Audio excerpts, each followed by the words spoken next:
Rolex wearing, diamond ring wearing, kiss stealing, wheeling dealing, limousine riding, jet flying, son of a gun, and I'm having a hard time holding these alligators.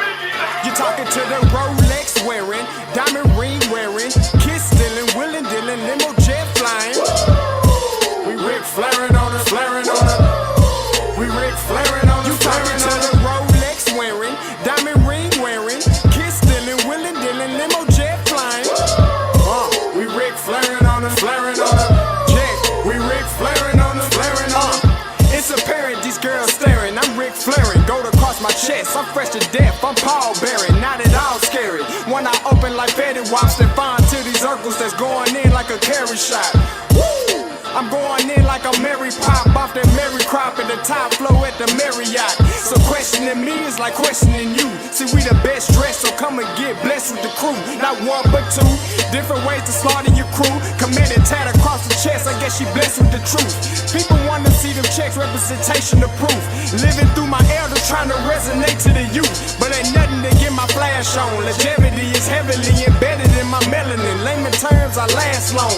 My grind repetitive, I'm smoother than real silk. Lyrical cash cow who can't cry over spilled milk. We in here. You're talking to the Rolex wearing, diamond ring wearing, kiss stealing, wheeling dealing, limo jet flying. We Rick Flairing on us, flaring on us. We Rick Flairing on us. You talking to the Rolex wearing, diamond ring wearing, kiss stealing, wheeling dealing, limo jet flying. We Rick Flairing on us, flaring on us. We Rick Flairing on us, flaring on us. This ain't no normal situation, this preparation with greatness. Industry full of fakeness, it's really up for the taking. See, life is what happened to you, more so how you take it. Don't get stripped of your knowledge and mentally leave you naked. I like to live otherwise. I'm sorry that I'm fresh to death. I put the polo and apologize. See, black son, we ain't nothing like the mother guys. Quit to socialize, we organize, then we mobilize. Woo! Off the deep end like a scuba diver. And no confusion, just keep it pushing like Uber drivers. Woo! Business fresh just like a supervisor in a Gucci visor. Can't find a smoother rhymer. You're talking to the Rolex wearing, diamond ring wearing, kiss stealing, wheeling dealing, limo jet flying. We Rick Flairing on us, flaring on us. We Rick Flairing on us. You talking to the Rolex wearing, diamond ring wearing, kiss stealing, wheeling dealing, limo jet flying. We Rick Flairing on us, flaring on us. We Rick Flairing on us, flaring on us.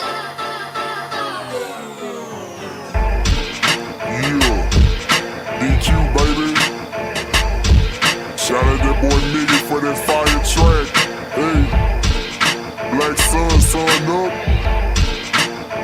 What's up, Vinny Vegas? What in Vegas? Yeah.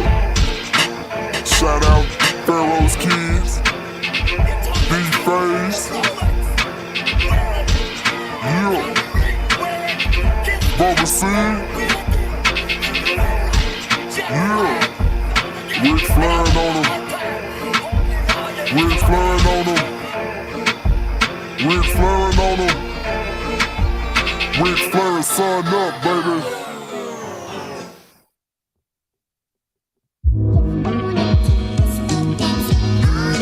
Hey, yo, Scotty, you going crazy for this one. We see what you're doing, we salute you. Hey, let's get it started. It's backpack, capital one. What's in your wallet? Got a call from my man A. Scott. I said I got it. Love that you highlighting all of these black colleges. Try to pay me for doing this. Look, bruh, if you don't get off my line with that foolishness, voice of the swag, pull up where you at. No cap if the Brody is speaking the soft facts. My advice, tune in to every show. Captain Petty, but we know that the sergeants with the smoke. Speculate, just tell me what is we doing. Get into it, okay, look, I'ma say this and keep it moving. My boy Scotty, man, he offered a leash. Black grad, paying college, I'm glad that he called me. Walking cause we all been taught that talk is cheap. Even primetime knows Scott for the HBCU streets. What is going on, everybody? It's your boy Scotty. Listen, we back with another one. All right, so I'm gonna get into today. I'm gonna get into this 6-man blitz Jackson State is notoriously known for. We're gonna look into some film on just a few games early in the season of last year when they got this thing rolling and kind of introduced it to all the teams. Now, at the end of this, I will be speaking on, because they do have Mike Zimmer as the new defensive analyst. So there will be fractions of this that will be different. He is a very, when he was with the Vikings, he didn't blitz a lot, but when he did blitz, he was very effective, and he was a very component of the overload. So he'll either bring it all to one side on the left, bring it all to one side on the right, try to overload one side of the line, and he schemed it up really well so that you would think it's coming from the left, but it's actually coming from the right side. People drop out and drop in. So I'll just touch on that small, you know what I'm saying, very, very, very, very briefly. But you guys are here for some film, so that's what we're going to get into. All right, so we're going to talk about how effective the JSU six-man blitz is in the run game. All right, so I have some film here. We're going to let it run. This is the early, all right, this is the early part of the season of the OBC last year.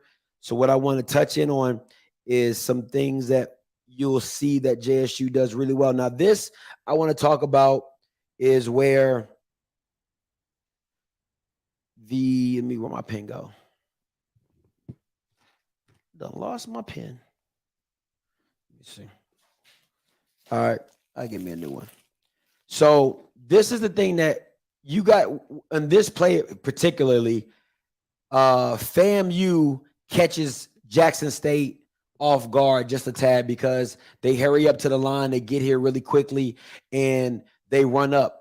But usually when you see is two forms of it, of the six-man blitz. You'll see blitz from here, they feel, or whatever, or however they do it, they feel. But when you catch them on an up tempo, right? When you catch them on an up tempo, this is usually how you get things set up pretty quickly. So they catch them off tempo. You see everybody fills the gaps, and then you see this lane open up right here. All right, you see this lane open up right here, and then you see nothing but space and opportunity for the safety. But this is what happens when you go up tempo in Jackson State. You try to catch them not stationary or not already pre-designed in their six-man blitz, because usually things like this happen when you catch them off guard. All right. Once again, as you see the play, they catch them off guard, they load it up, they run it, they push through, and they get yards, about 5 or 6 yards a pop on this one. Now, this one I want to break down a little bit. Let me rewind it just a tad. All right. This is where you see Jackson State set up. All right. And when they do their six-man blitz, it's also to make it very difficult. Let me scoot down for you guys because I'm pretty tall. It's also to give a wall, simulation of a wall, right? So it's hard for running backs to really read, because if I come in here and I plug this up and I plug this up, and he plugs this gap up and he plugs this gap and he plugs this gap, well, all the running back is seeing is a wall. That's all he's seeing. So it's hard. If this play was designed here, right, now he's going to pity pat his feet, and then he's going to try to find a hole or try to find a gap. And you don't want to do that with a Jackson State defense that is fast. They pursue the ball really well. They tackle really well, right? You want to get downhill as fast as possible. But once you start getting in this to where this wall gets formed by the Jackson State six-man blitz, this is where they become really dangerous in the run, and you start seeing running backs trying to bounce it outside, and then that's where you see the pursuit come in. See, boom. He sees it. Now, he has this, but he sees this man coming over, so that's a block. All right, so that's a whole field. He shifts it, and then you have Cam right here waiting for the cutback lane, and he's such a great tackler that you, as a Jackson State fan, you'll live with a one-on-one with Cam, with Bishop Bonnet, because of his tackling ability and how he gets down. You see what I'm saying? So they build this wall up front with the pressure and the blitz to leak it out, to have it draft out to where now you see Cam one-on-one with the running back. And then as I run the play forward, you get a situation to where now you're one-on-one, boom, Cam comes in, makes the tackle, makes it difficult. All right. Once again, let's go. We're into Delta State now. And now Delta State was a little bit different. They had a big line. I'm going to run this play forward. Right? Had a big line. But what you want to see here, right, is you want to see how they apply pressure. But even with the blitz, all right, even with the blitz coming here, they make the wall, all right? They make the wall, as you can see. But once you find a gap, that's what I keep trying. I want you guys to understand. All right, that's what I want you guys to understand. If you can get downhill on this 6-man blitz, it's a problem. All right. If you can find a gap, if you have a running back that can find the gap, get downhill, it's literally one-on-one with the safety at that point, because everybody on the front 7 is collapsed on the line. So the safety is truly what his name is. He is a safety valve. He is the last man in defense. That's why you either trying to funnel it to a Shiloh at the time, you will funnel it to a Shiloh, or you'll funnel it to a Cam. You see what I'm saying? Great tacklers in the box area, right? So when you run this play forward, he finds the crease, and I mean, come on, you can drive a pickup truck through this. So it's a gift and a curse, because once you get it, if you block it up just right, you'll get what you're looking for. But it's, can you find it, right? That's the whole key. Will your running back, will your offensive coordinator draw it up correctly, and will your running back find the hole when necessary? Right? So he leaves it one-on-one, boom, gets the big yard gain. All right. Run the play forward again. Now, I want to show you guys something before I get too far into this play, right? Motion is so important when you're dealing with, and this is going, motion is so important when you're dealing with a blitz, and a 6-man blitz at that. Because what you want to do is you want to identify, and I'm going to get more into it because I have some passing plays as well, but you want to identify who's coming, who's not coming, because a 6-man blitz doesn't always have to come from these from these two guys, or however you want to differentiate it. It doesn't have to come from them. It can come from a receiver. You know what I'm saying? It can come, this corner blitz can come. A 6-man blitz is just like it says, a 6-man. Right? So when you add motion to this, you get to identify who isn't and who will be coming. You see what I'm saying? So even if he moves on the other side, maybe he has to count off his blitz, because now he was supposed to blitz from this side, right? Because this guy was dropping, or now they flip-flop. So now he goes over here. He comes over here, he goes over here, and they switch because of the situation of how the defense plays it. So motion always helps in the situation when you're dealing with a 6-man blitz. But let's run the play forward.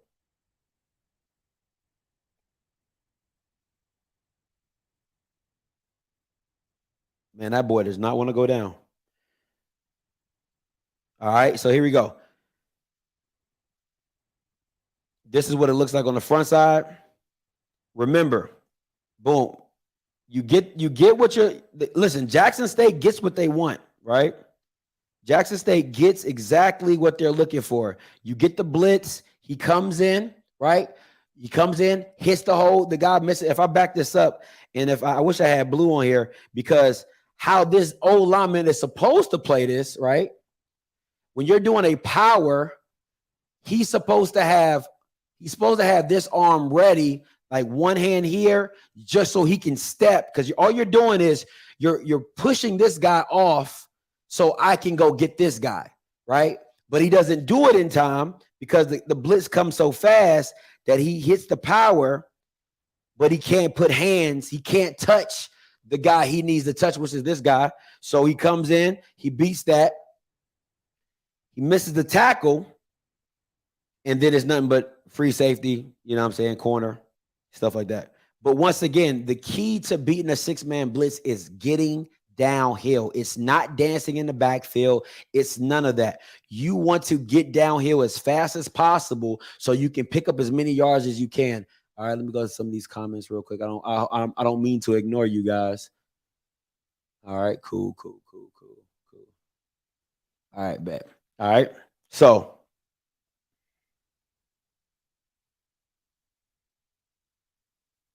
and Blue, I see you in the chat. if you could, if you know if that was right or wrong, you are an offensive lineman, so just let me know. But as I was taught in the offensive scheme, if you're doing he got smoked in that play. He should have slow played that and overly committed to double team. That's the problem. Thank you, Blue. I was just hoping you commented on it. Thank you so much. I appreciate it. Right. So that's one aspect of it as well. So we're gonna keep going forward. We're gonna keep moving this thing going. All right. Another play, but Delta State. And you can see it from here. Look at this. I want you guys to really focus on this.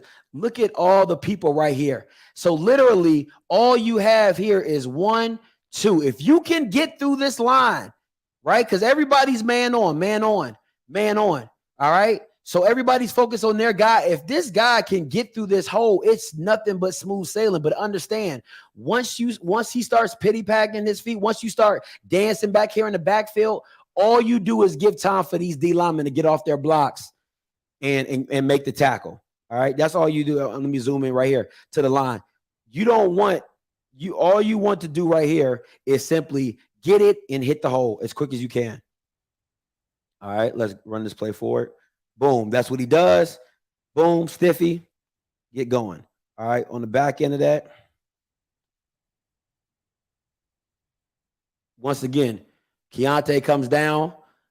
See, touches the double team, gets his head on, hat on. That's what you're looking for. All right.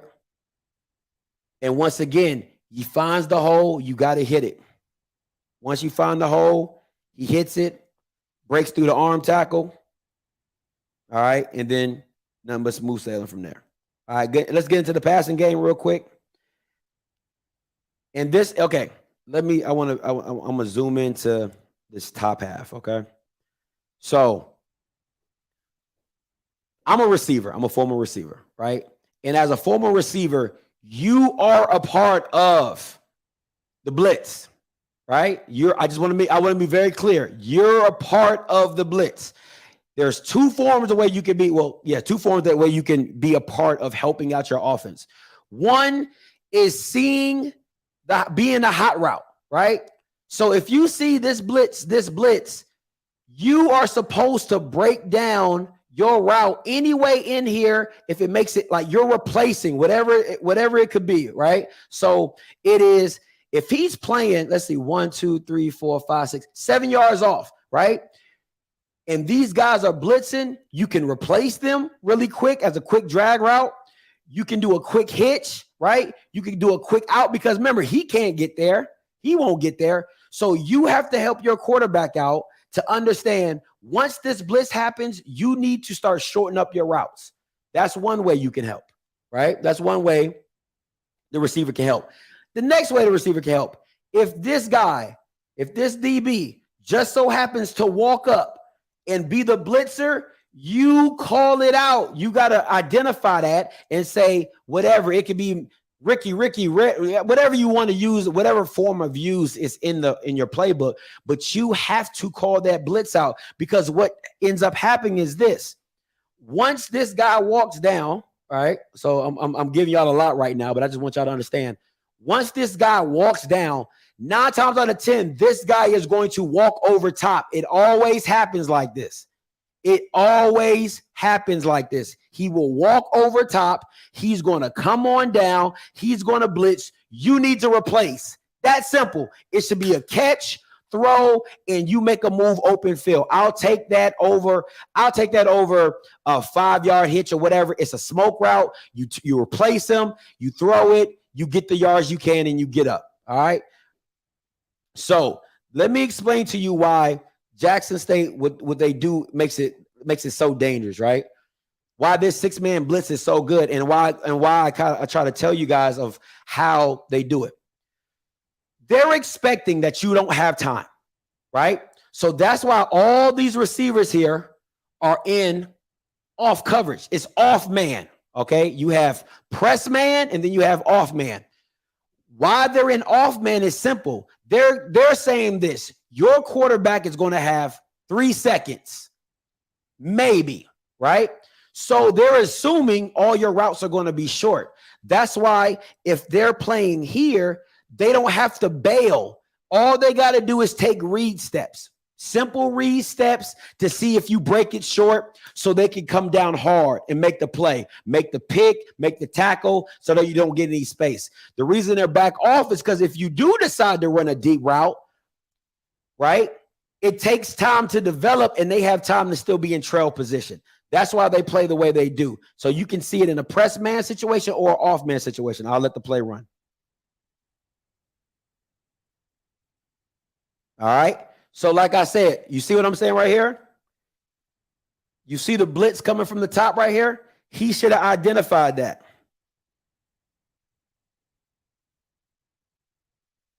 You know why he should have? Let me zoom in for you guys. I'm sorry. This receiver should have pointed this guy out, right? Because in two forms, he could drop or he could come. He's not right here, so he needs to be identifying that, right? Just to point it out, just to let the quarterback, hey, he's coming, right? So now you see Shallow right here, so you know this is the only man you got to beat. So 9 times out of 10, if I'm doing a route, I'm not doing this route here. That's a no-go. I'm going to do something that goes out away from him. Why? Because he has to follow him. These guys have to follow each other. So I know I'm going to get this space to throw this route up at the top. I will not be going across the middle because you're just asking for Mr. Headache game. You're just asking for it. It just don't make sense. We're not doing that. That's what you're not going to do. You're not about to kill me today. All right. So that's one form of it. So run the play forward. Has time to throw. He gets it. Now let me back this up a little bit.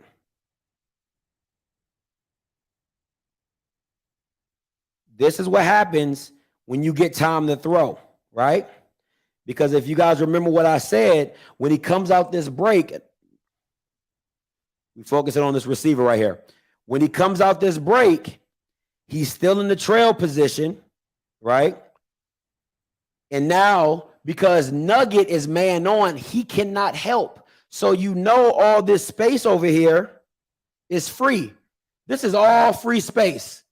So the quarterback doesn't really have a hard read because I know this is all man. He can't drop out. He won't drop out. So I'm just going to throw it over his head. So once again, it all comes down to time and route concepts. All right. That's how you beat a 6-man front. Time and route concepts. All right. Once again, you see the off man. Off man. This is a little bit of technically press man. He's not right here, but it's pretty much press man. And as again, you see the 6-man blitz coming. All right. This is my issue with this play, right? Is that these need to be there needs to be some type of motion involved, right? Because what you could do is this, and this is another issue. You got to send one of these guys in motion, or you want to stack these guys, right? That makes it a lot easier because if you bring this guy and stack him, well, he's still going to play off. He's still going to play on. He's still playing man, right? So if he trails, I just throw this little easy out route. So it's a catch and throw instead of a drop step, but that's neither here nor there. So let's run the play forward. And you see that the way Jackson State gets pressure on this play. Boom, beats him. Boom. Didn't have time. Didn't have a good read. Didn't have time. If you look at it from the backside,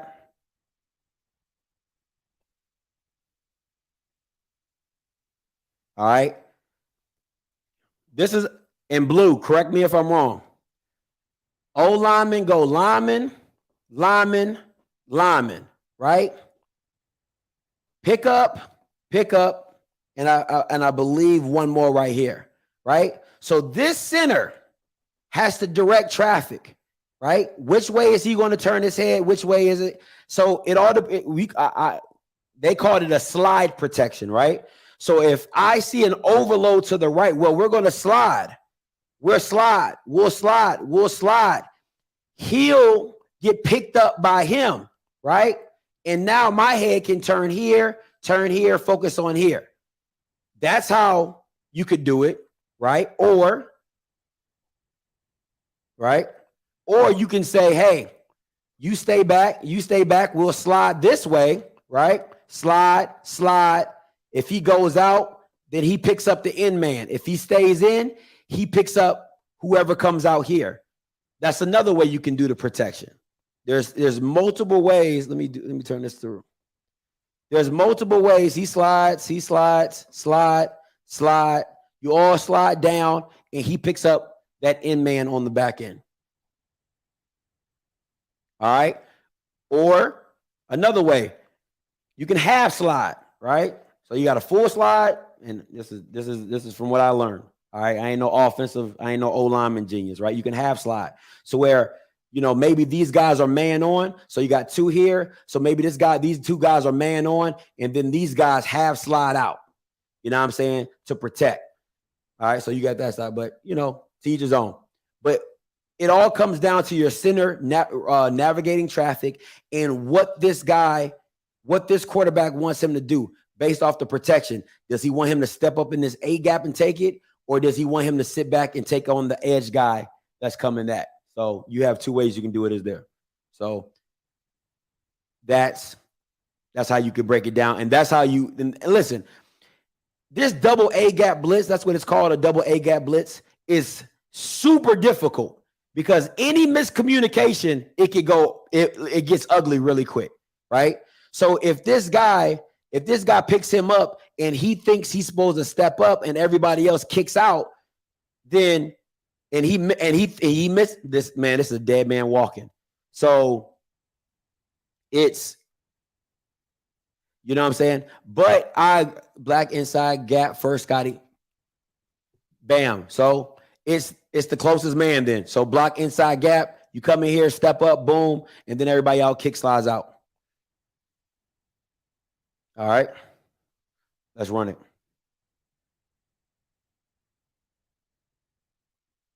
All right. So you see, they did a kick slide. They slid out. He slid over. All right. Everybody slid over. He slid over. Who's the running back getting? Anybody coming off this back edge? Tight end goes out. Running backs 1-on-1 with the DN.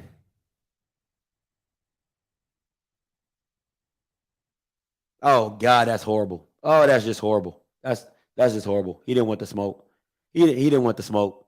Yeah, he didn't want that smoke. All right. Missed it. Boom.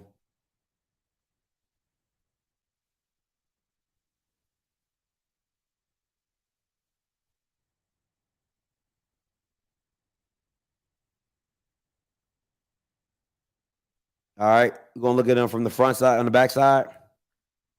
Right. Once again, what do you see? Double A gap blitz. Everybody coming. All right.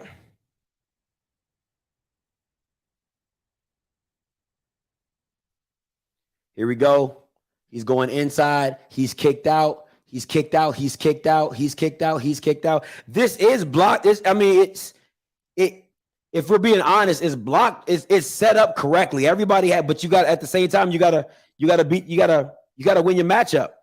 You gotta win your matchup, right? You gotta win your matchup. Listen, this pass is just phenomenal. Rolling to his left, bombs it. Whoo, just amazing. All right. But that was just a quick breakdown of some 6-man blitz that Jackson State likes to run. Listen, you got to understand that double A gap blitz is really, really deadly. And it's all, the 6-man blitz is all about miscommunication. All right. It's all about the miscommunication of the offensive lineman or leaving everybody on a man-to-man island. Nobody can really double team because everybody has to be accounted for within the scheme of everything or what they're trying to do. Now, this is the thing I want to get into real quick. I wanted to bring up, but with Mike Zimmerman, right? With Mike Zimmerman, what you have to understand is Mike Zimmerman is an overload guy, right? So you'll see the double A gap blitz, but a lot of times he'll show the double A gap blitz and he'll drop those guys out and then bring it from the outside. All right. So you have that aspect. You have the aspect where he'll show a double A gap blitz. One linebacker will come, the other linebacker will shoot out, and then you have another blitz coming from the other side. It's still overloading, but it's the mismanagement. Like I said, at the end of the day, it's all about what you're trying to do is confuse the offensive linemen with who's coming and who's going. Where should we slide? Well, I have an overload to the right. That's what it looks like, right? So we're going to slide to the right. But then they drop out, and then it comes from the left, and everybody's shifted over here. So you listen. I'm not saying what I do know or don't know, but be very mindful of. Since Mike Zimmerman is on staff, you could see a lot of those things come and go, where you're seeing either a zone blitz, dropouts, you know what I'm saying, overloads, and show of a overload on the left side come from the right side. Because if I'm being honest, Dennis Thurman rarely did that. Okay, I'm just being 100% with y'all. Dennis Thurman rarely did that, to where he would show a double A gap blitz, those guys drop out, and then it comes from somewhere else. He rarely did that. 9 times out of 10, if Aubrey and Keontae was there, Aubrey was coming and Keontae was dropping, or vice versa. You would see that more often than both of those guys back out, and then it come from an outside blitz or come from somewhere different. So be mindful that you might see that stuff throughout the FAMU game as well. And listen, if FAMU doesn't block the 6-man blitz, you're going to have a long day. It's just as simple as that. Willie Simmons has no reason to not be prepared for a blitz system, a blitz scheme that's going to be brought in by Jackson State, because at the end of the day, we already know what they love to do. And with what the 6-man blitz does is it speeds up your quarterback's clock, right? He knows I don't have time to just sit back here and pat on the ball and wait for a guy to come open. I have to know where I want to go. I have to know my reads. I have to know where I want to put the ball at. So what you should see from FAMU is a lot of movement, a lot of motion, a lot of jet sweep action, right? Because you want guys to move their eyes. You want the DN to now also have to be worried about a fake jet sweep that he can't rush like he would normally do, because now he's worried about, oh, shoot, is this a run? Is he going to come my way? Do I have containment, right? So you should see a lot of motion from FAMU. You should see a lot of formation shifting from FAMU. So a formation shift would be if they have a 2 tight end set, those guys move to the other side. You know what I'm saying? So you can see everybody move. Because remember, if you're going man, they got to move with you, right? So you want to have as much movement and motion as possible to identify the front, to identify who's coming, who's not. Okay, so all those aspects go into it. I'm gonna open the call lines up just for a little bit, for about 5 minutes. If anybody has anything to discuss, if you're a coach and you want to throw your 2 cents in, you are more than welcome to do so. Like I say, I don't claim to know everything. All right, so there is one other participant in the conference. Let me see, 518. All participants are muted. Let me see, 518-263-8124. 518-263-8124. TG coming to you. Hey, TG, you live. Man, you're breaking the film down, man. You're breaking it down, bro. I can't even hold you, bro. You know what I'm saying? I played a little football, bro, but dog, when I was in high school, bro, I was like 5'5", 95 pounds soaking wet. I got in the band, dog. Them boys was bigger than me. I said, I got to get in this band. These boys gonna crush me. But anyway, dog, you're breaking it down. Scotty, you're telling all the secrets, Scotty. You're telling the secrets, man. You got 3 shows, which I'm subscribed to all of them now. And you're telling all the secrets, bro. We're trying to dominate. Now we got to go back to the drawing board and come up with some old stuff. Because the swag, not just the old swag, bro. People beefing up, bro. They beefing up. They getting good players. The swag not the same. Yeah. So I'm sure because you are big time, coaches is watching this breakdown of the film, bro. Break down film next, bro, so we can see what to do with them boys. You see what I'm saying? No, I agree. Just break our film down. Break their film down. I don't know. Okay, so the reason I did Jackson State is because I know they're going to, I know their scheme. You know what I'm saying? I know the 6-man blitz. Like, the more games that come out, like even with Alabama State, like, you know, they play 2 more games, I can break their scheme down. You know what I'm saying? If they play, because think about all the new offensive minds that have moved. You know what I'm saying? Like, you know, KJ Black left Willie Simmons, and so now Willie Simmons is really, you know, he didn't have a quarterback that could run his scheme last year. You know what I'm saying? So now a whole new playbook is opened up with Musa. You get what I'm saying? So that playbook you haven't seen with Rashawn McKay. You know, what you saw with UNC was just like probably like a tip of the iceberg for how much he can do with it. You get what I'm saying? So you have that aspect, and then you go to Alabama State. They got a new guy from Morehouse. You know what I'm saying? He got new weapons and stuff over there. You got Southern and Dooley. He got a different type of quarterback now. He got a more dual threat guy than just, you know, a Jawan. So as the games come forward, you know, full circle, you know, I can start breaking a lot of these things down over time so people can understand what teams are trying to do, you know what I'm saying, to other teams. I appreciate it, man. I like watching your show. You know, even though I don't call in a lot because I'm in grad school, dog, I'm working at 2 schools now. Dog. They're stretching me out, bro. I'm working at 2 schools and I'm in grad school. Well, you stretching me, dog. You working. Dog, I'm working. I'm teaching pre-K to 12th grade. Oh, wow. I'm working. Yeah. I leave one school, go to the other school. It's off the chain. But anyway, ain't no, hey, man, keep doing your thing. Hey, bro, look. Get these likes up, bro. My man out here doing everything he can do, from film breakdown, bringing on guests, bringing on people who say he be hating, even though he just be speaking facts. You know what I'm saying? I'm a Jackson State fan. I graduated from the Jackson State University. I'm in grad school at the Jackson State University. But Scotty, you're not hating. You just out here stating facts, and folks be saying you hating. So even the haters, can we get the likes up, my boy? It's like 176 people with 61 likes. Like, what we doing out here? Can we show my black man some love out here? You know what I'm saying? Let's not tear down. Let's build up. Get the likes up. Hey, appreciate it, TG. As always, man, be safe. All right, man. 6134 coming to you. Hey, caller, you live. Talk to me. Scotty, this is Coach Charles from New Jersey. Talk to me. All right, so with the 6-man pressure, all right, I feel as though FAMU has to do a lot of motion. Also, they have to change up the tempo. A blitzing team, you have to change your snap count, right? So for example, right, when they're bumping down, you have to go on 2, go on 1. Silent count, also getting the ball out fast. If a corner is playing 10 yards off, what we do now screen. So it's just catch, grip, and rip, and get it to the outside receiver. They also got to stay committed to the run. It's not going to work. Most of the times you're going to get 2 to 3 yards, but you have to keep them honest so you can go play action. And a lot of things I don't see the SWAC doing well is screens. Right? If you can get a motion, throw a screen away, a trick play, a double pass, you need something to keep them honest.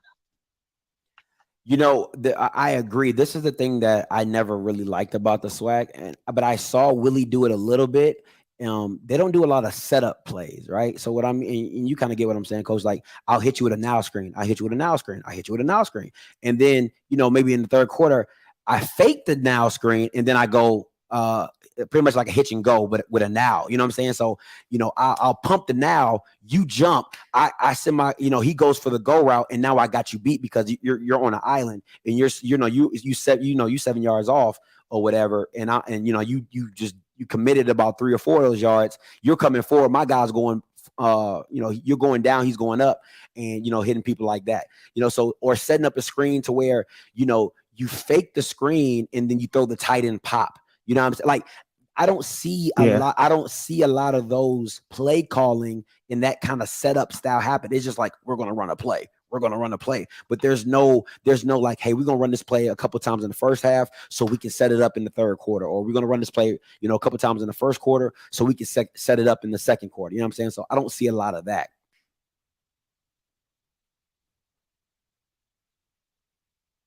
You hear me, Coach? Yeah. Oh, go ahead. Yeah, I hear you. Yeah.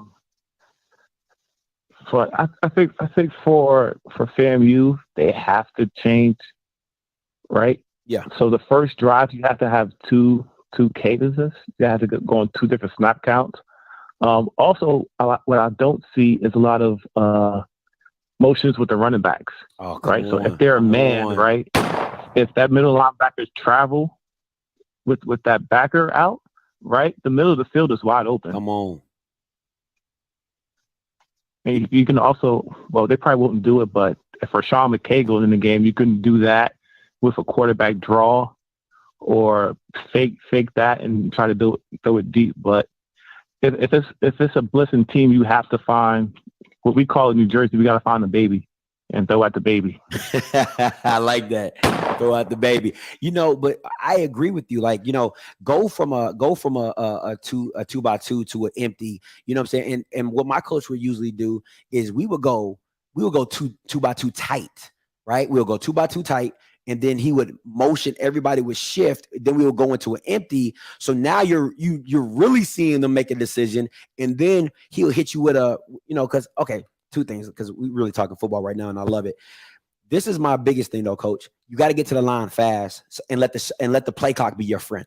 You got to let the play clock be your friend because you got to be able to dictate the everything that you want to do, right? So it's coming to the line quick. If it's a check with me offense, you should already be at the line anyway, right? So it's going into that's a hut. All right. And then you see what you see. Okay, cool. Hey, shift. Everybody shifts out, right? Down say hut. Okay, bring the running back in. Like, it's all those type of situations that you have to play with the defense. But if the play clock is not on your side, you don't have time to do all that. So I know a lot of people like, Scotty, do people have time? Yes, you do. If you get to the line quick enough, you have enough time on the play clock to play with the defense. You know what I'm saying? To show, to move, to have the running back run out, run back in, or have the, at the last second, have that wide receiver. Because, one thing I like, Coach, is one play that a lot of people in the SWAC don't run is like a flood concept, but with motion, right? So you have your 2x2, but that inside receiver comes in motion and you hike it right when he gets to the tackle, and then he becomes the drag, the outside drag. And now you have a decision because you could fake that, and then you see man corners try to jump it, and they try to get over aggressive, and then I'm gonna just hit it right over the top of you. So it's just little things like that I don't see a lot of creativity on the offensive play calling. Yeah, it's really kind of my first year watching the SWAC. It was really it's hard to watch. Honestly, it's hard to watch, especially JSU old offense. But I think their new offense is gonna be pretty good this year, though. No, I agree with you. And we've talked offline. You know what I'm saying? I definitely think, and I definitely want you to come back on after the game and break down some stuff air raid wise. Just talk about what you saw for the game and things like that. But I definitely think it's going to be a dope concept. And like we talked offline, you're going to see a lot of back shoulders. You're going to see a lot of back shoulder throws. Anything other, Coach? Hey, man, I appreciate it. No, anytime. No, I'm good. I appreciate it. Hey, anytime, Coach. 3063 coming to you. Hey, caller, you loud. Talk to me. What's up, Scott? This is Smoke. What's up, Smoke? I got a 3-part question for you, man. Talk to me. So far, after watching the North Carolina game, right? Mm-hmm. What you've seen so far, what you've evaluated from FAMU, can you tell me like the weaknesses you have seen in their offense that may be a problem for them, not only for this game but like for the upcoming season? Power in the front. I would say if you have and that's why I said I think Devontae Davis is going to be huge because Moose is not the most mobile guy, so you actually want to get most of your pressure in the A gap. You know what I'm saying? Sure. Because even with Shador, I call Shador. Hey, I'm gonna mute you, Smoke, because your background's coming through, but I'm gonna mute you. I'm gonna keep you on though. So even with Musa, since he's not the most mobile guy, you want to get that pressure up the A gap. Why? I want to flush you out, and the reason I want to flush you out is because I know you're not faster than my DN. So that's one reason why I want to flush you out and get that pressure. And then if I get that pressure up the gap, you can't really step up. So now a lot of your throws are going to be short armed, or they're going to be they're going to be messed up because you got so much pressure. And that's with any quarterback, but especially with a quarterback who really can't move that well. You know what I'm saying? Like even with Shador, the reason I respect what Shador can do is because his pocket presence is so A1. Like you can tell he's been taught by somebody really, really good because he slides to reset. He doesn't slide to get away. You know what I'm saying? So if he sees pressure, he'll slide up, he'll slide out, and he'll reset his feet. And then boom, he'll hit you with a dart. But a lot of quarterbacks, once they feel pressure, they will slide to get out. And now a pocket that was there is no longer there because now you've taken the defenders away and the old lineman can't see you. So that's one thing I like about Shedeur is that he will slide up and he'll stay in the pocket, but he'll just slide up, slide back, and he will reset and sling it. I'm about to open the call line back up for you, Moose. Smoke. All right, Chris. Okay, my bad for the background, dog. Yeah, go ahead. If you're Dennis Thurman, right? Yeah. And if you have as many James Houstons as you say you guys do now. Yeah. Okay. Last season, I would say myself, Cameron Silman had a great season. Mm-hmm. For his first year, he dominated. He set the tone, coming in with the blitz sometimes. He had multiple interceptions, full pass breakups, a couple hard hits. If you're Dennis Thurman and you have as many James Houstons as you say you do, and you have your Cameron Silman, would you try with what you just said about FAMU being up front with power? Would you try a blitz with Cam, and then, like if you're Dennis Thurman going into the game and you have seen the weaknesses of FAMU so far, like you said up front, what are you going into this game? What's your scheme going into this game? I think, I wouldn't really change too much, but what I would come with so much pressure in the first quarter because I want to see how he reacts. Like that's, sometimes, if you watch a Mayweather fight, like, the first 3 rounds, you feel like he's losing, but all he's doing is trying to gain. He's trying to understand the distance, right? So he's like, okay, if I step here, I punch there, I'm gonna get you. How far is his reach and stuff like that. So the first couple of drives, I'm bringing a lot of different pressure because I just want to see how Musa reacts to it, how well he does with it. Because if you start seeing that he gets rattled, he gets quick feet, then you're like, oh, this is guppy in the water. You know what I'm saying? If you see that he does well with the blitz, then why would I keep blitzing it? You know what I'm saying? Like some quarterbacks do well with the blitz because they know where you blitz. I'm attacking you where you blitzing at, right? That's the key rule. You're supposed to attack the blitz. So where you leave is I'm just replacing you right behind. But you got big 6'6", 6'7" DNs who put their hands up and things like that. But that's why O-linemen are supposed to be cutting so you can do quick routes. But that's enough here, no there. But if I'll leave Cam where he's at. Like Cam in the box is perfect. Him in space is not good. I'm sorry. Like Cam is not that. Like if you put a big tight end on Cam, I would abuse him. Like I would isolate him so often it would blow your mind. Every time. Like I would get my biggest receiver, I would put him in the wide position. I would set it up just so I can make sure that Cam is guarding him. And all I'm gonna do is throw back shoulder fades or make them box out, throw hitches, and just turn around. Like if I had Kamari Everett, I would literally say, bro, run a 5-yard hitch, turn around and box him out. Like that's literally all. And I'm throwing it high. You see what I'm saying? So I want to make Cam cover somebody. I want to make Cam, do his job because anything in front of Cam where he has to tackle you, oh my God, he's amazing. Like, one-on-one with any running back, I'll take Cam, real talk. But when you put him out in space, that's where he becomes less effective, and that's where I want to get you. I want to get you out in space. So I think leaving him in the box is great, where and then keeping him as close as you can around the line of scrimmage is even better with Cam. All right, for sure. Thank you for the answers, man. Hey, no problem, Smoke. Appreciate the call, bro.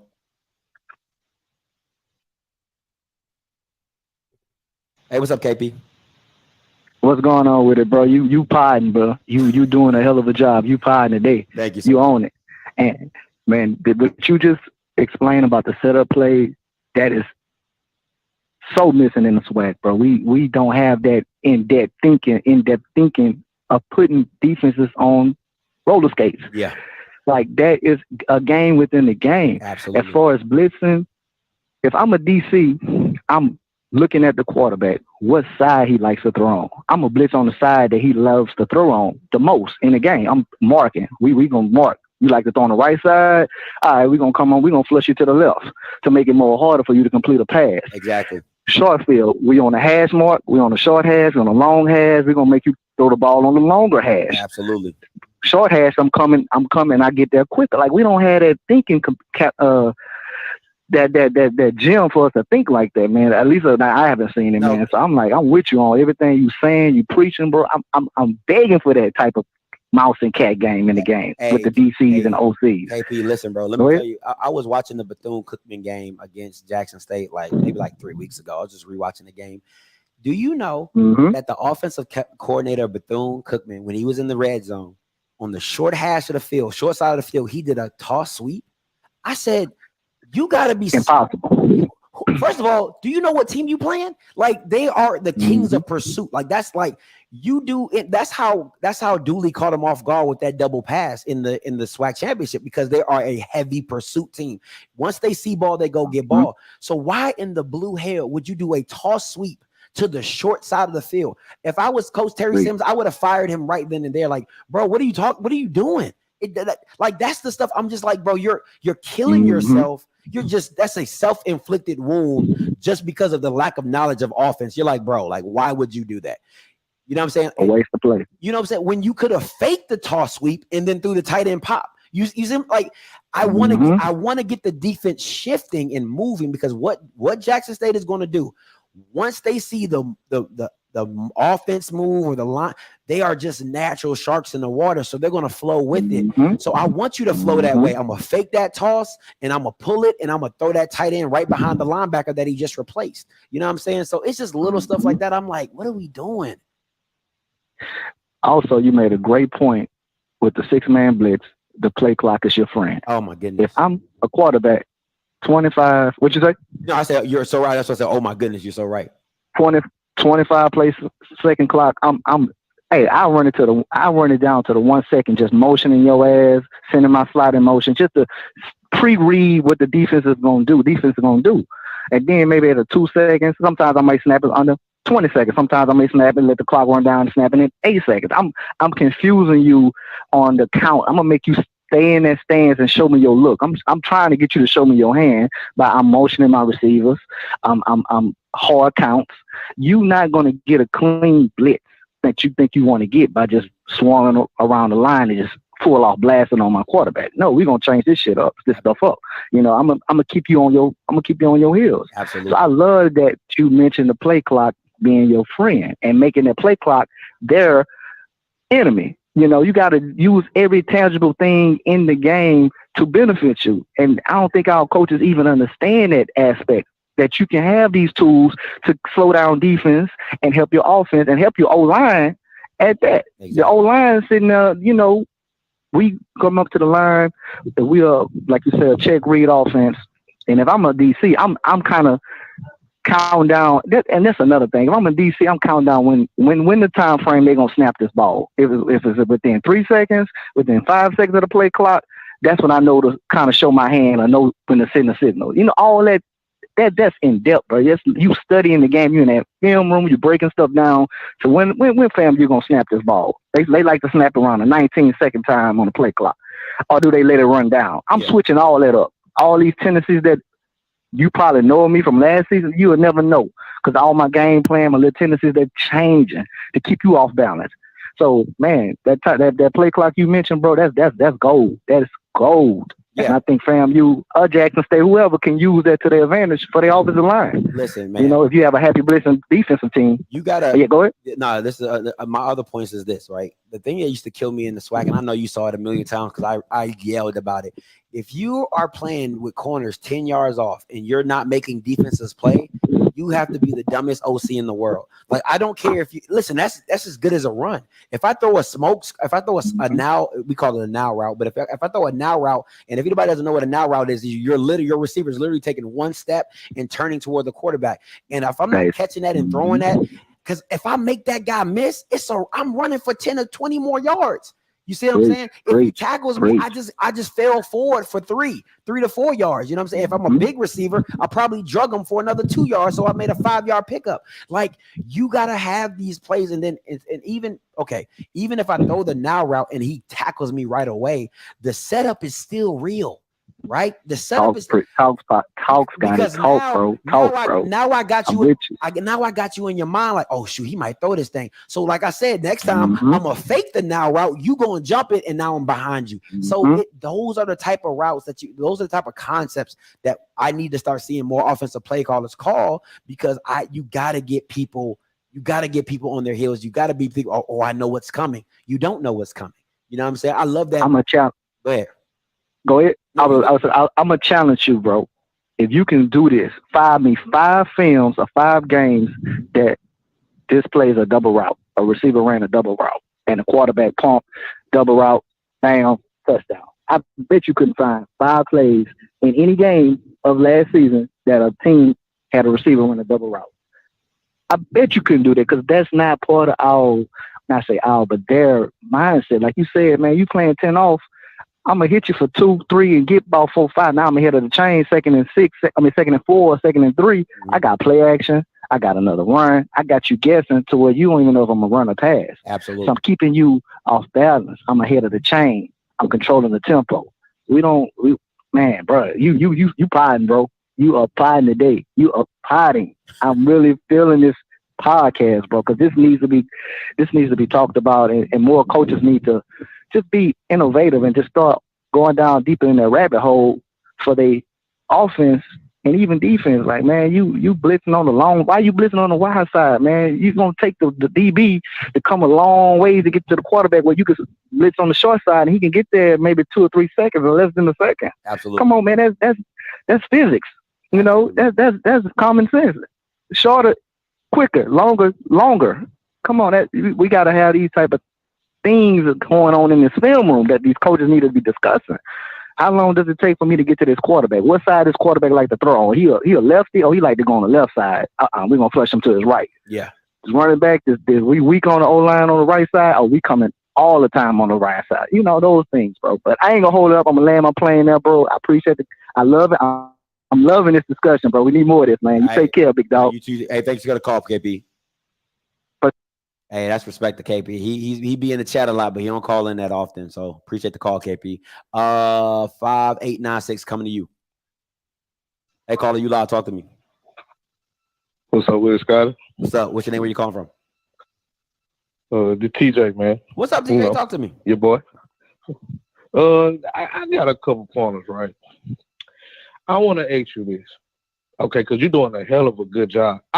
And it was crazy because I thought that 6-man blitz was just basic, regular fucking defense. So I want to ask you this: why didn't a lot of teams do a lot of screen plays? Like, if you knew Jackson State was like a heavy blitz team, like, why didn't you do like a lot of wide receiver? You know what I'm saying? Tight end screens, wide receiver screen, running back screen. Like, just make me understand like why a lot of teams didn't do a lot of screens against them. Okay, so this is that's a great question, but it's a 2-factor. One is what side you did the screen on, right? So most times you want to do the screen on the guy who's the most effective. So you would have done the screen against James Houston, correct? Because the most effective guy, the reason you do a screen towards his side is because you want him to think like, oh shoot, you know, can I rush all the way up? Because if I rush all the way up, they might screen me again. You know what I'm saying? So that's why you do it on his side. But I like you have to understand how great his pursuit was. Like James Houston's, like his retrace was like, I mean, like he was just phenomenal athlete. So like you would catch him off guard, but his retrace is so good. You know what I'm saying? That he would catch you from the back. What you need, what needs to happen is, instead of it being a basic wide receivers or like a running back screen, what you should do is take your tackle. I wish I had brought it up, right? Because I can be drawn on the board as well. Let me see if I can set this up real quick. But what you want to do is you want to take your tackle and you really want him to be an extra defender on the wide receiver screen. So you would take your outside receiver guy and you would want him to actually be the receiver. So let's say you had a 2-by-1 setup, and I'm gonna draw this up for you guys real quick on my board. Hold on, let me take myself down real quick because I don't want people to see my. Oh, y'all ain't at my house, so you know what I'm saying. Like let me block my password or something real quick. Block my password. You know what I'm saying? Okay. All right, so I'm gonna draw this up real quick. In the canvas that I have. Let me see. Did it do?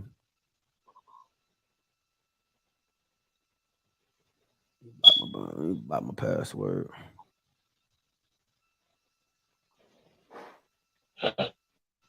All right, so you see new canvas, right? So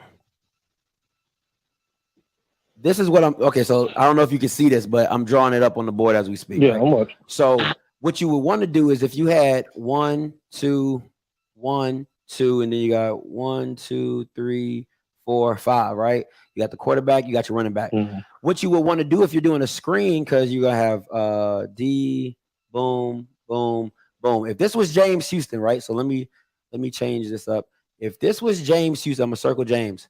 If that's James Houston, what you will want to do is you will want this tackle to block and release, right? So now he's added. So you want this guy to come back, right? Block and release, and add him to the screen. Everybody else is blocking normal, right? He can probably cut block him, or you could have him here, cut block, or have him here and cut block, and then you throw this wide receiver screen. But you have to be mindful because James Houston's blitz and retrace was high level. Like he was super, super high level. Like I can't explain it enough, like how quick this kid was. You know what I'm saying? So it wouldn't have been something easy. It still would have been hard. But at the end of the day, you know what I'm saying? That's, in my opinion, is what should have been done more often. Or you could do something like this. I'll show you something different, right? You could have also went to a situation to where, let's say you got 1, 2, 3, boom, boom, right? And then quarterback here, 2 by 2, right? So this is called a jailbreak screen, or we will call it a middle screen. So you could either use one of these two receivers, right? They pass protect, or this pass protects. He lets him release. He probably pass protects. He lets him release, and now you got a middle screen to where now you're throwing this middle screen, and then you're taking it up the house, something like that. So, FAMU actually did that in the OBC one time, and then Shador came down and killed Sharee, literally murdered him. But those are concepts that you can run as well. But you just gotta, like, Jackson State is a really fast team, and their pursuit is really well. That's why, KP was saying you need more or double pass. Who said that? Coach Micken said that you need more double passes and things like that. You know what I'm saying? So it's just, you just got to be more creative on how you're trying to affect the defense. But what you really try to do, and I'm really getting football-y, and I love it. But what you really want to do is this. And this is what when I say a tight end pop, I'm gonna explain what it means, right? So 1, 2, 3, 4, 5, right? And this is the tight end, right? So you got your center guard tackle. Sorry. All right. So you got your I hate doing that lineman. All right. So here, and then you got your tight end, right? So you got your quarterback, receiver. You see 1, 2, 3, 4, 5, 6, 7, 8, 2, 4, 6. 7, 8, 9, 10, 11. All right, cool. I got everybody. So you got your tight end, right? So what you try to do is what I said, a fake toss sweep, right? So he shows, because you're gonna have the guy out here, or maybe in here, or however you want to do it. So he shows here, and then so here, right?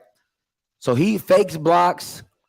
He comes out here, right? They're faking this toss sweep, right? So he probably blocks in and he pulls or whatever. He slides down, or whatever.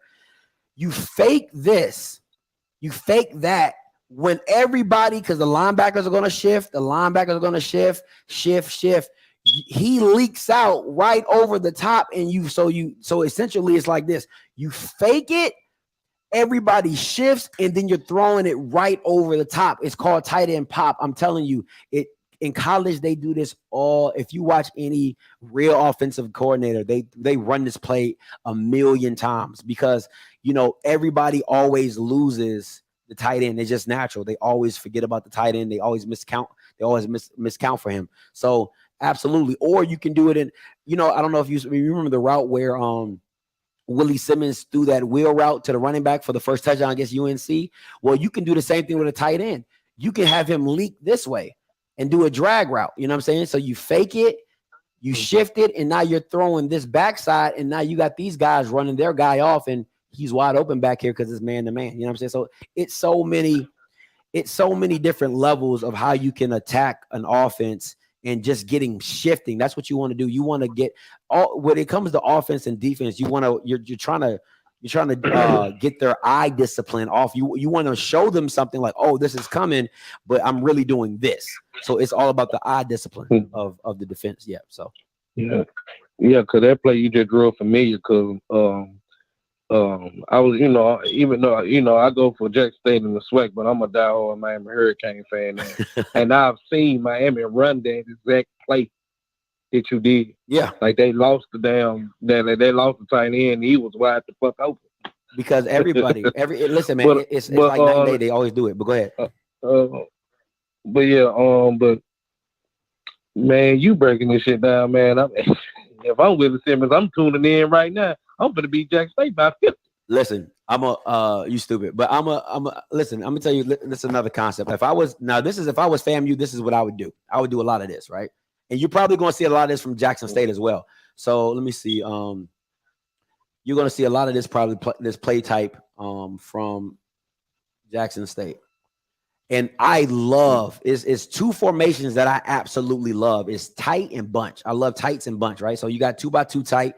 So you have somebody you'll have I'll put them in squares for receivers, right? So square, square, square, right? So you got the quarterback and then boom, this guy. So with the two tight, like there's so many possibilities because usually you run this in the middle of the field, and what happens is you can have go routes on here, and then this guy can do out routes, right? You can have corners coming off of it if you want to do that. You can have what I'm saying?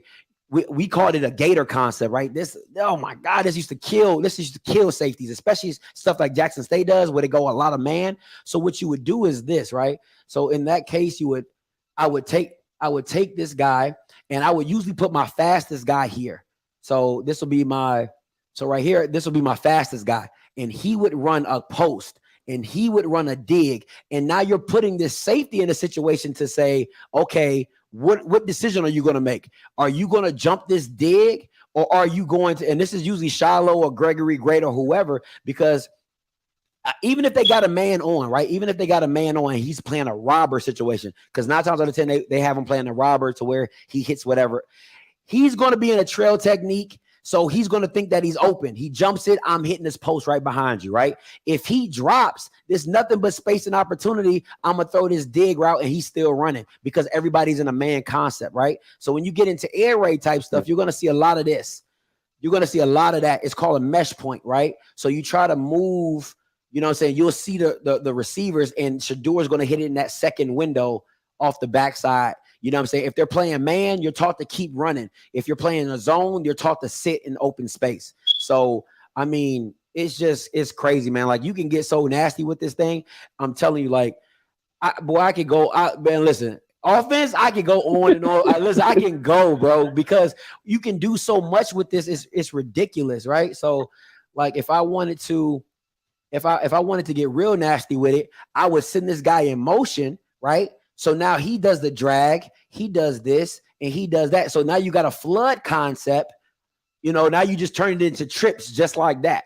You know what I'm saying? Or if Jackson State wanted to play even more man, what I'm going to do is this, right? I'm going to go here. I'm going to shuffle him back. And now we got triple option. You know what I'm saying? Like, it's just like, man, you can get so dumb. You know what I'm saying? You can get so dumb with it. It's just ridiculous. And okay, somebody said 2 safeties. Sean said 2 safeties, right? Even if you go 2 safeties, Sean, you still got the safeties have to make a decision, right? So if you're going 2 safeties, if you're going 1, let me see, 1, 2, 3, 4, 5, 6, 7. 1, 2, 3, 4, 5, 6, 7, 8, 9, 10. Where am I missing one? I'll add, a robber. A robber, because that I'll call him like Cam. That's usually Cam or whatever, right? So you got 1, 2, 3, 4, 5, boom, 2, 2, 2, 2, and a running back, right? So you already know what Jackson State's going to do. They're going to blitz. They're going to blitz. They're going to blitz. They're going to blitz. They're going to blitz. They're going to blitz. Now everybody's man on. Now how you going to have 2 safeties, Sean? When I got a receiver here, how you going to have 2 safeties? If everybody, if this is 1, 2, 3, 4, 1, 2, 3, 4, 5, if this is a 6-man blitz, there's no way you can have 2 safeties. So either he's going to be right, he's going to move from here, he's going to move from here, and he's going to be right here. He's going to be right here now. You know what I'm saying? So it's always going to be a safety over top. It's just that's not even possible. And now, if you want to, this wouldn't make any sense if they did keep this guy as a safety. Right? No, nobody would do that, because now if I put him in motion, you just going to show me who's guarding him.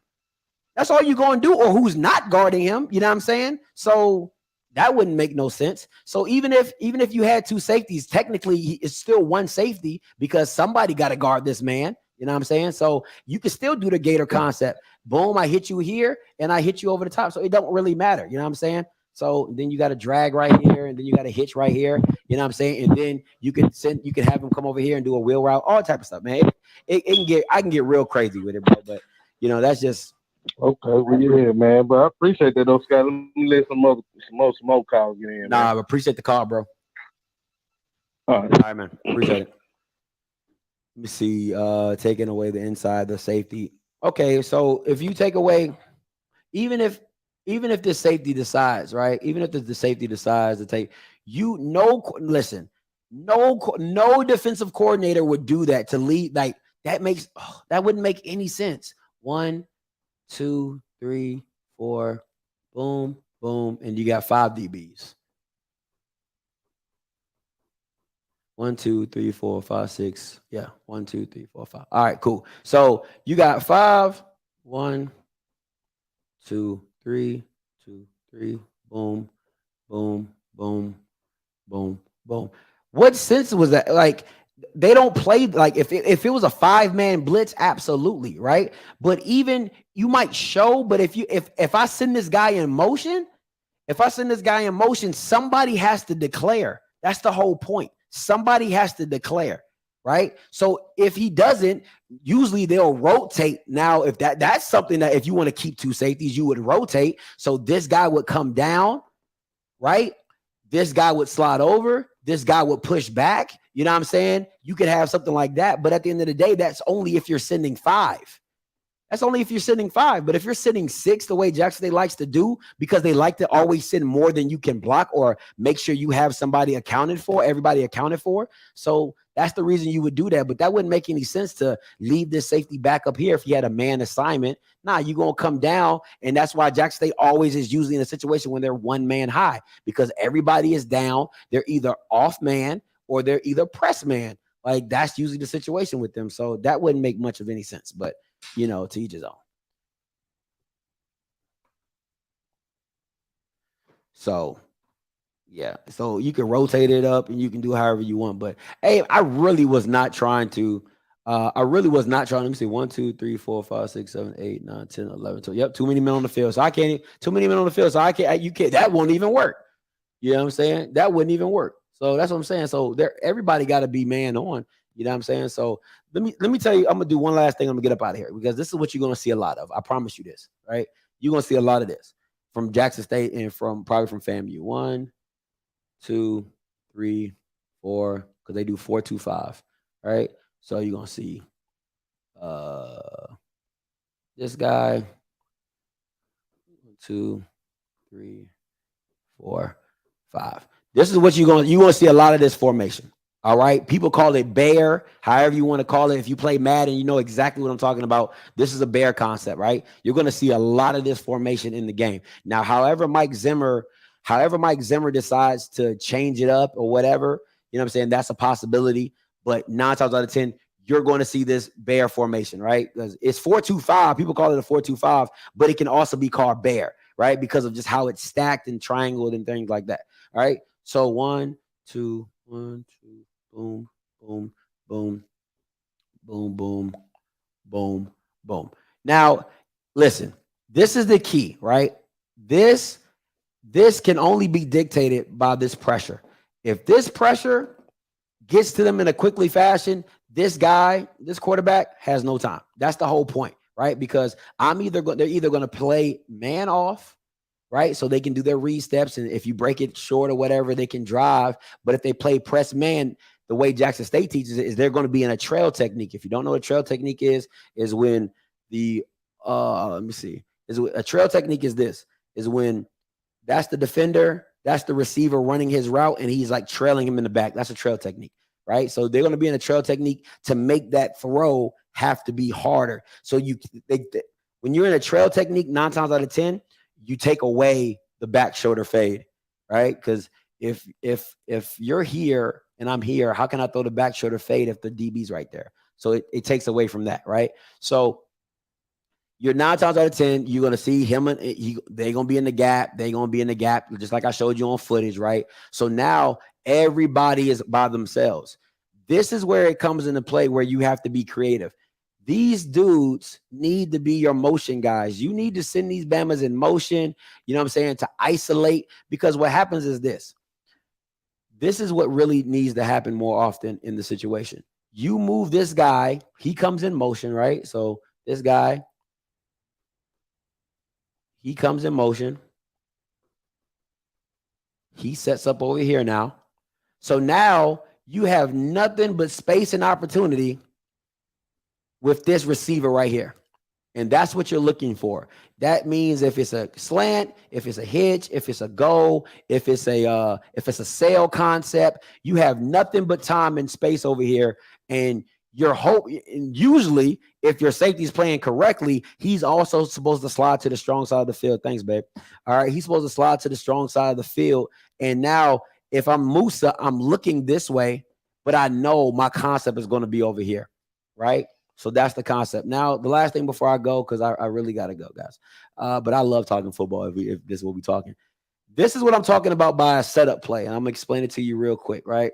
So if you don't know what a now concept is, I'm going to show you real quick. A now concept is literally this.